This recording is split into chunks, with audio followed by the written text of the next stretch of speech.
Hi, it's Rodney from Bloke Support and welcome to video 3 of Relationship Fight Club. Relationship Fight Club is a video series that helps couples who are having issues fighting in their relationships. And this third video is on how fights escalate.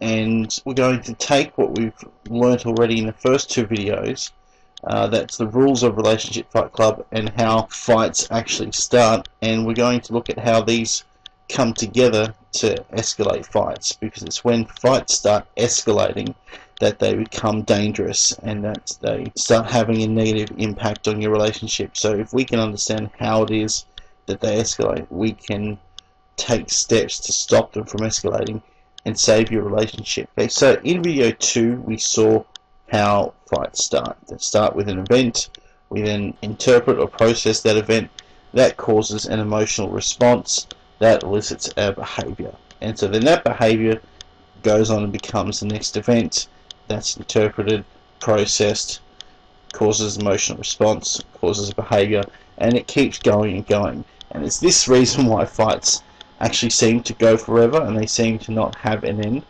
This cycle continues, and a lot of people find trouble breaking it. So when we take the rules of Relationship Fight Club and we start breaking them, this is how fights escalate. For instance, if we start a name calling, we'll interpret that, that'll elicit a negative emotional response, that causes our behavior, then that's behavior's next event, and that's interpreted and processed in a way according to the original negative emotional response, elicits another negative emotional response, so on and so forth. So that's the reason why it's important that we must stick to the rules of fighting if we are in a discussion, because that's how they escalate. And by remembering this process as well, if you can try and break that, that will help to stop fights escalating. That's easier said than done, and it's because of this escalation that fights go from being fights to escalating to what I call Project Mayhem. That's when the discussion is out of control. That's when the damage occurs. How is it do we know that fights are escalating out of control? We need to pay attention to ourselves and be wary of the signs that fights are escalating. And there's 5 major signs that your fight is starting to get out of control. The first sign is you'll start to have negative emotional responses. You find yourself getting angry, getting frustrated, getting upset, sad. Any of these negative emotional responses, you know your fight is starting to head out of control. The second sign is you'll notice your voice starting to get raised. This is a big one, and it happens unconsciously. We don't realize how loud we're actually getting, but the other person will know how loud we're getting, and in turn this will cause them to raise their voice. You'll notice their voice getting loud, so you'll raise your voice, and so on and so forth. And this is why a lot of couples end up in screaming matches with each other. They don't realize they've raised their voice incrementally until it's at this stage where it's too loud, no one can actually hear anymore.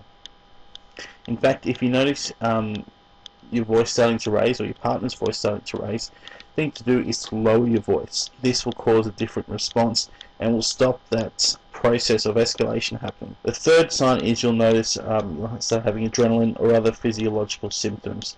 So you'll notice your heart starting to beat faster, you may be a bit shaky in the hands, tightness in the chest, you may want to, feel like you want to get out of there, you may feel like you need to hit something. Okay, this is all the physiological symptoms of the fight or flight response that happens when we're in these stress situations. If we start noticing them, we need to take action on that, because that's when fights can physically start to become dangerous. This is when people start being physically violent because of that response.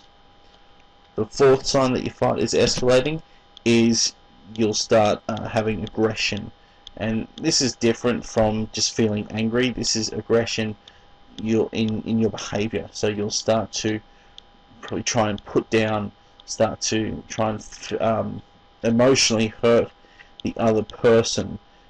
You'll be talking to them with aggression and almost hatred in some extreme cases. So if you notice yourself becoming aggressive, or your partner becoming aggressive, you know the fight is escalating. And the fifth sign that your fight is escalating is you'll have an inability to think straight. This is because of that fight or flight response. All the blood has gone from our brain into our other extremities for that, and so we can't process things properly, we can't think straight. If you notice any of these signs when you're having a discussion or a fight or a disagreement with your partner, what you need to do as soon as you notice it is stop, because the fight is escalating, and the only way to stop that is to physically stop yourself, take your time out, go into another room, leave the area if you have to, and give yourself as much time as you need to calm down, to start thinking straight, to not have any of these physiological symptoms, and so you can calmly and rationally continue the discussion at a later date. So where to go from here? If you're having issues with fighting in your relationship, if you have issues with fights escalating, or you can't stop having fights in your relationship and you need help, please visit our website www.blokesupport.com.au. You can also like us on Facebook. You can also subscribe to our YouTube channel and see all of our other videos, including the first 2 videos of Relationship Fight Club. That's at Bloke Support TV.